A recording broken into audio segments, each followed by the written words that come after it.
Hey, what's up, everybody? This is Charles Sebastian, and welcome you guys to another episode of the Dreamers Pro Show.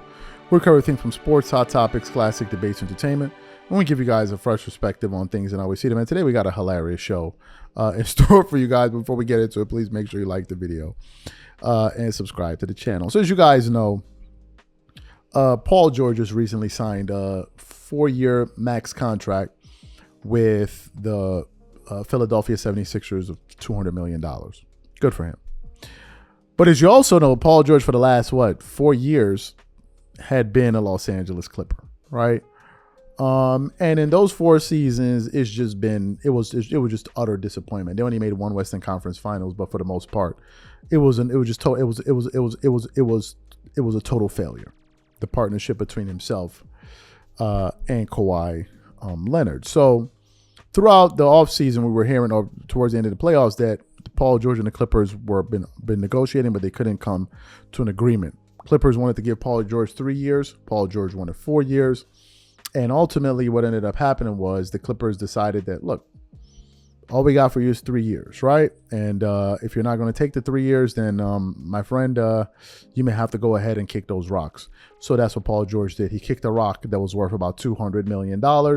And now he's a Philadelphia 76er, and he's on a championship contender. As you guys know, Paul George has a podcast, right? With two of his friends, and Jackie Long and the other friend, Dallas Rutherford. Now, I've seen a bunch of their shows. Dallas Rutherford has made it clear that he is a staunch Paul George supporter. I think on one show I heard him say he only attends Clippers home games if Paul George is playing. If he's not playing, he's not attending. So he's a real friend, right? Real friend.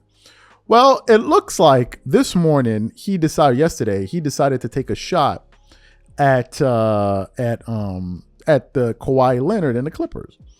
And we got the pictures here from Hoops Alert, who was able to basically screen grab the conversation that he was having on Twitter. So those are the comments that we actually want to get into now. So let's go ahead and get into them now.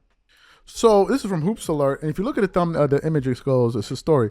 Paul George podcast partner isn't a fan of the Clippers not paying Paul George. Dallas Rutherford, he says, Philly. Another person says, you best turn off them comments. They coming for you. Pause. I'm warning you. And then he responds, huh? LOL. Then he goes, Clipper fans who hate PG, I'm telling you, they hate you and Jackie because of that podcast. Then he goes, Clippers suck anyway, LOL. And then he goes, the switch up is nuts. Wow. And then he responds, it's a joke. But I do think they are crazy for not paying him what they paid Kawhi. Right? So that's what your man had to say there. What are my thoughts? First of all, we all wish we had friends like this. Right? I do, but we all wish we had friends like that come out there and just be ready to, defend you no matter what. That's a fantastic thing. So Paul George has a real friend there. Right? So that's the first thing. He also said he wishes that they paid him like Kawhi. Look, here's the reality. Both Paul George and Kawhi Leonard are injury prone.